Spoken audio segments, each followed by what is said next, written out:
Hello and welcome to another episode of the Crypto PowerPod, where joining me today I have Evan McMillan, who is the CEO and founder of Billions Network. So welcome to the PowerPod, Evan. MGM, beautiful people. Thank you so much for having me today. I'm really excited to be here. Fantastic stuff. So before we get into it, the Crypto PowerPod is sponsored by Decrypting, which gives people the opportunity to own a piece of the affiliate economy. Now, the structure of the PowerPod, Evan, is we have 20 questions for you. 5 of them are specifically related to Billions Network.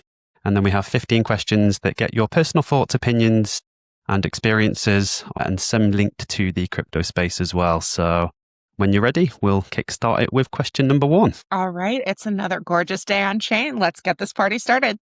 Perfect. In one sentence, what problem does Billions Network solve? Billions Network is here on a mission to save the internet in the age of AI. I love it. And what is the 30-second elevator pitch? Billions Network is the first universal human and AI network built with mobile first verification. So you can prove who you are, things like the fact that you're a person, not a bot. You live in a certain country above a certain age in a privacy preserving manner from the devices that you already have, and extend that accountability and privilege to AI agents that serve you. Fantastic. There's a lot to unpack there as well. I mean, I'm from the UK and they're doing some interesting things with identity cards at the moment. I don't think they're quite fay with the technology that we have available. And kind of leading on from that, how does your technology differ from competitors?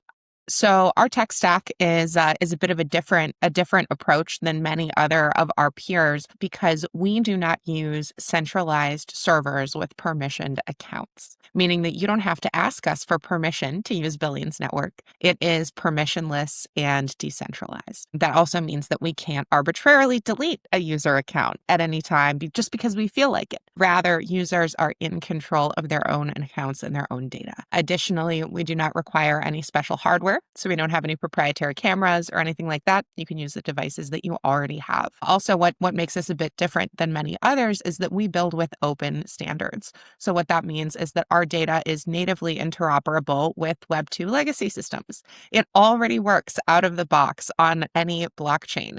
And you don't need to sort of new types of data in order to interact across these different protocols. Whereas if you use proprietary data standards, if you just make up your own instead of using the existing data standards, then it makes interoperability really difficult. And then lastly, this is a little bit of a different one, not quite technical, but we work hand in hand with governments around the world. We've never been banned or sanctioned by any government.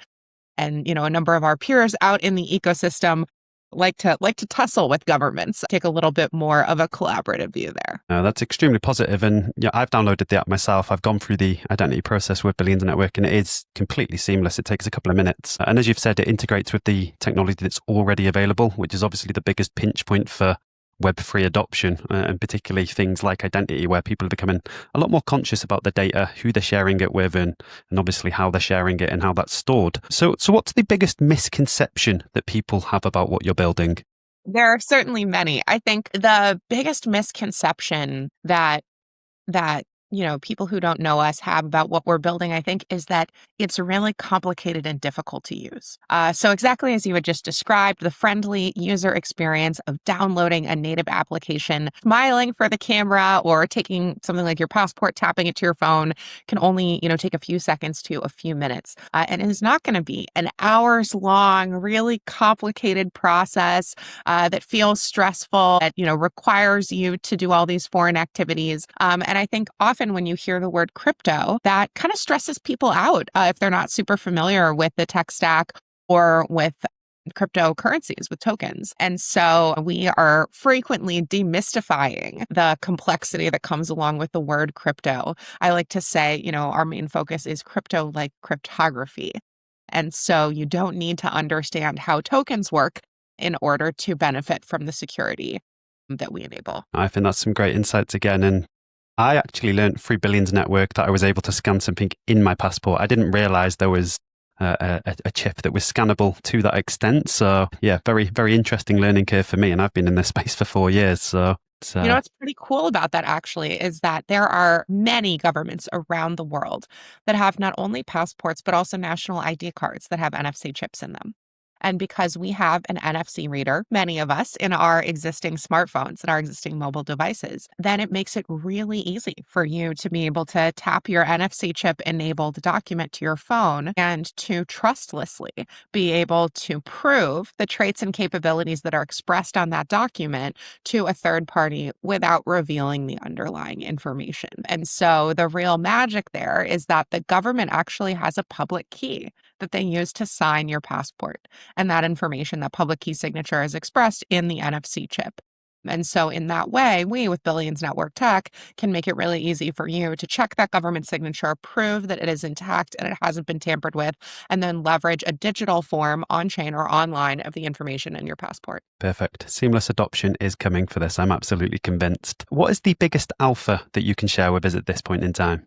Let's see, some juicy alpha. Well, we are looking forward to decentralizing governance of our protocol and welcoming a token generation event here in short order. I can't give you super specific details about that, but I think that will be a huge next step for our team and is definitely some pretty juicy alpha. Nice. Can I push you? Is it Q4? Is it Q1? It's definitely before Q2.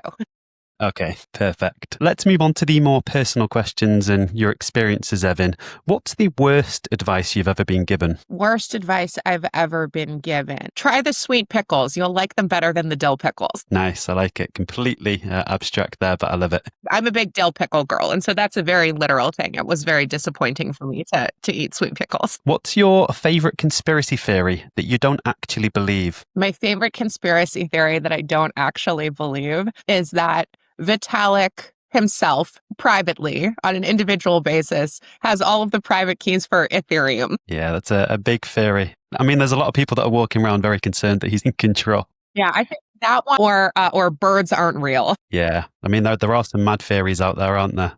I know a lot of people believe we still live in a simulation and are becoming more believable by the day, if you ask me. But can you believe this content is free? I know, it's crazy, isn't it?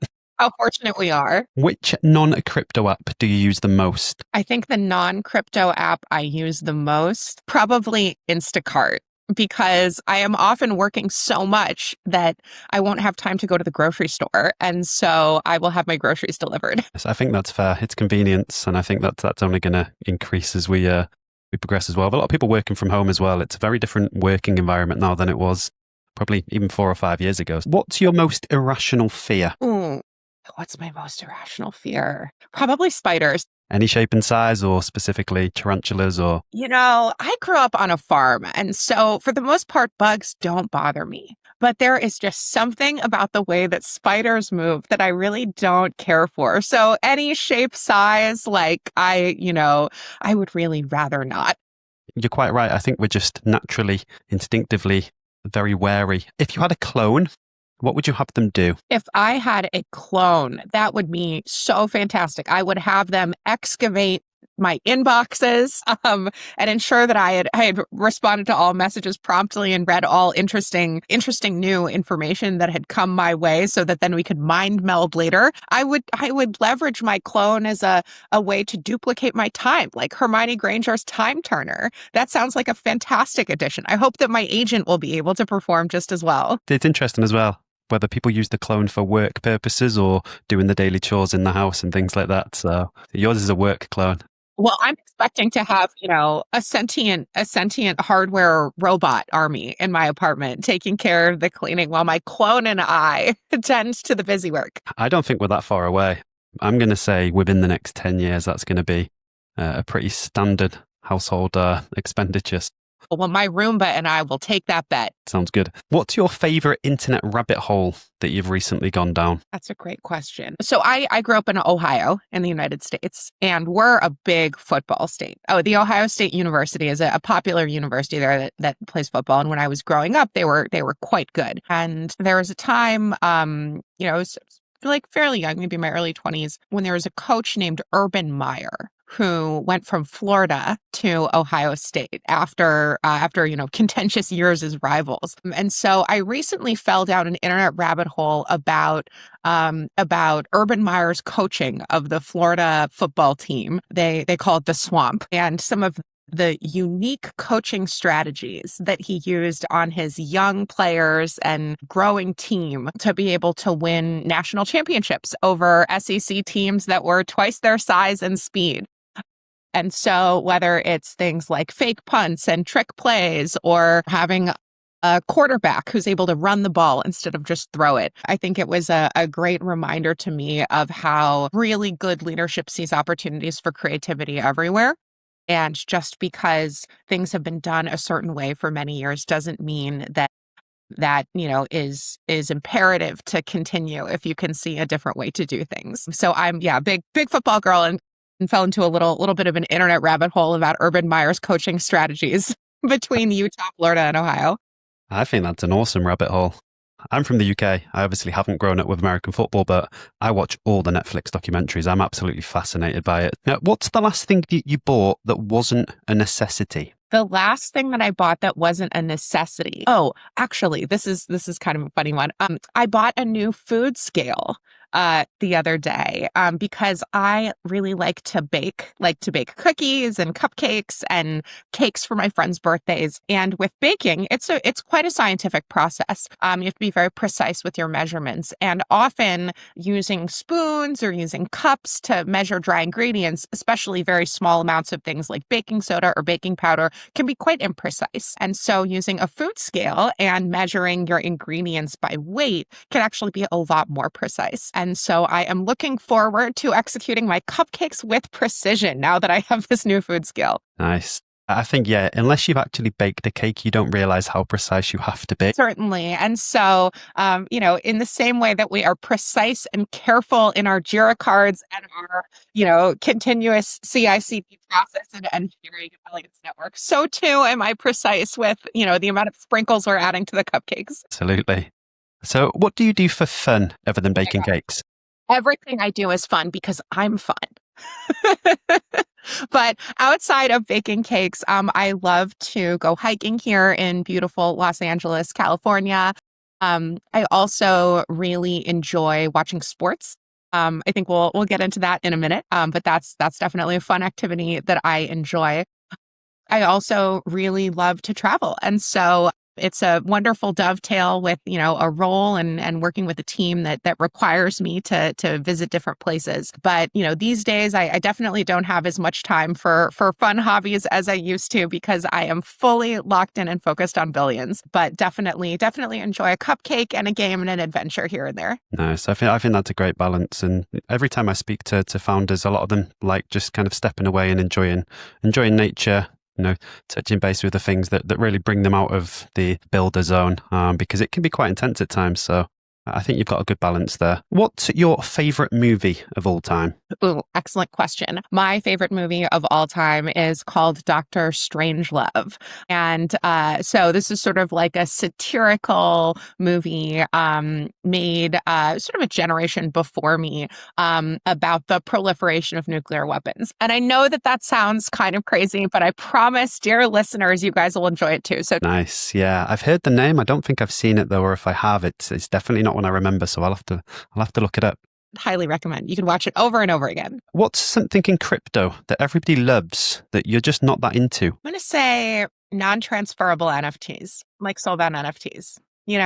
I appreciate the unique creativity of modifying existing data standards, but I think they are an inelegant solution for things like selective disclosure and privacy preservation under the consent of the user. I think they are a suboptimal solution for many types of identity problems. Although, I do love a creative solution, but I definitely think that they get a little bit more focus than they should for their technical merit. Yeah, I think that's fair. I think that's probably come about from NFTs and the challenges that we've had with NFTs in the previous bull cycle where a lot of them didn't have much utility. But ultimately, that's up to the project and the connections and the partnerships to add value to NFTs. So, and on that note, I'm assuming the Supermask NFTs are a fantastic collection and you're all for those. I'm really proud of my teammates and colleagues at Billions Network for so creatively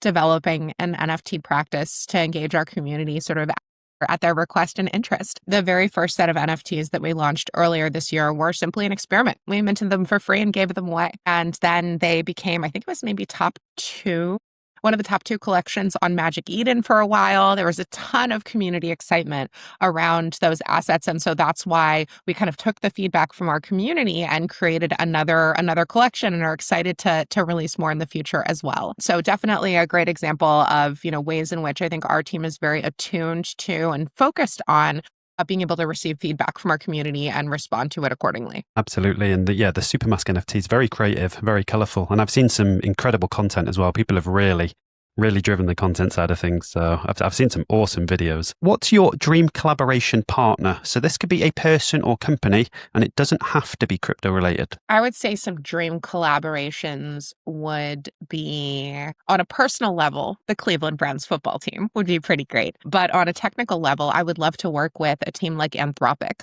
whose view of, agent-enabled workflows is really focused on exceptional outputs as opposed to just tooling to, assist in sort of the incremental tasks of a workflow. Also, just on a fun level, would really love to work with NASA. I know that their practice involves decentralized identity and verifiable data because, of course, on the International Space Station, places like that, astronauts need to be able to prove that they have the traits and capabilities in order to interact with certain experiments or in order to interact with certain data. And so definitely would love to take these talents to space one day. Yeah, that'd be pretty cool. I'm assuming you've been to the space station that they've got for the tours and things like that.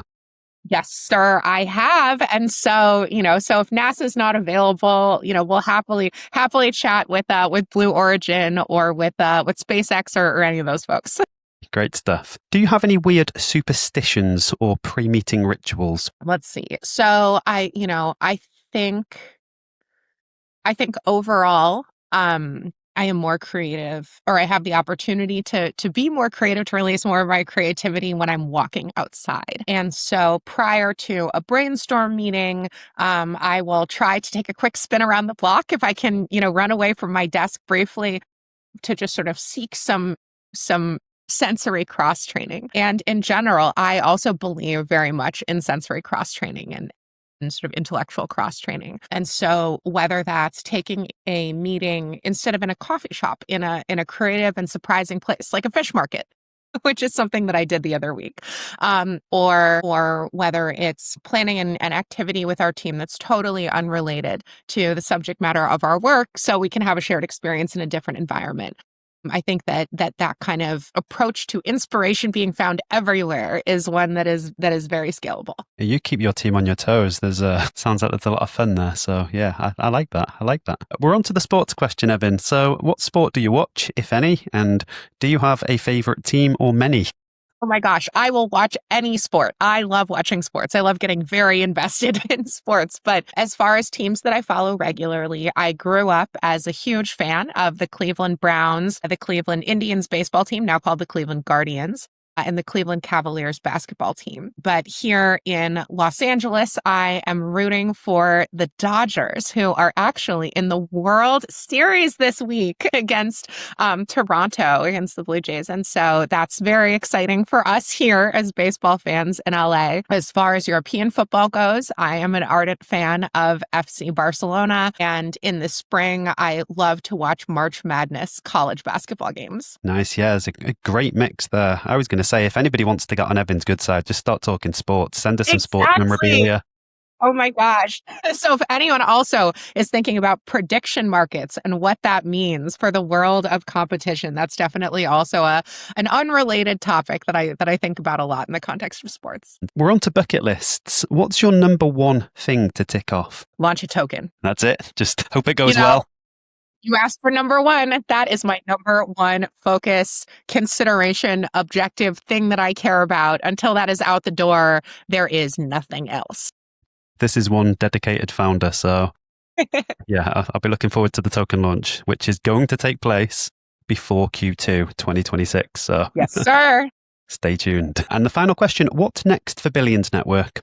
So we've got some awesome product updates coming down the pike pretty quickly here in the coming weeks. In fact, I think it was just yesterday we announced our very first partnership and integration with a crypto credit card company, enabling ZK KYC. So, privacy preserving KYC to be able to prove that you are a customer of this card, that you have passed the appropriate KYC process, but without revealing any of that underlying data. So, really excited to announce our integration partnership with the team from Tria, bringing a new type of card experience to the world together here in the coming months. And so, in addition to that, we'll definitely be leaning harder on use cases that are complementary to the payment space as well as the AI space.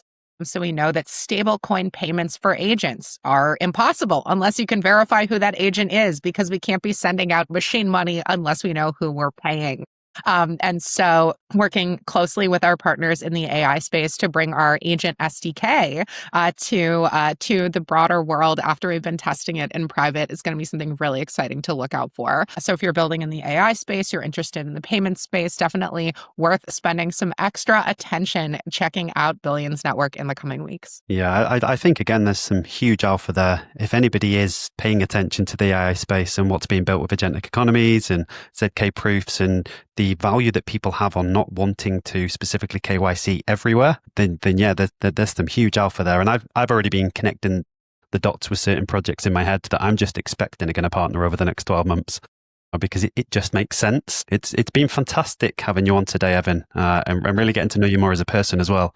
I think the community are going to get a lot out of this one. Is there anything final thoughts, final comments that you want to share with the community before we look to wrap it up? So you asked me earlier what the worst advice was that I ever got. Maybe some final thoughts. Something I think about a lot is some of the best advice I've ever gotten. So my beloved uncle, who actually used to be the chief technology officer at AOL Time Warner many years ago in the Web 1 days. But he often reminds me that companies do not work with companies, people work with people. And so, as we go off to our busy weeks, I want to remind everyone of just that the blockchains are made of people, and so too is decentralized technology. So with that in mind, our DMs at Billions Network are always open. We are excited to be the people on the other side of the conversation from your dreams and ideas in terms of what you can build with verifiable data on chain and off. So if you're interested in following along on our adventures, you can find us on X at billions_NTWK. I am always online at Proven Authority, and you can check us out at billions.network if you are interested in the native application or learning more about our tools. I'm sure a lot of people will take you up on that offer as well. I feel that you're kind of like an unofficial influence with the amount of followers that you have on Twitter, and I can confirm you are online a lot of the time. So, well, that is incredibly kind and generous of you to say. I feel, very fortunate, very privileged to work for such a skilled and always online team. And so if y'all are interested in becoming part of our community and helping us build this vision together, we will welcome you with open arms. It's been great having you on the Crypto PowerPod today. So we'll look to wrap it up there. I'm sure everybody will get a lot out of it, and we'll see everybody in the next episode. So thank you very much, Evan. Thank you so much. Have an outstanding day, and I'll see you all on chain.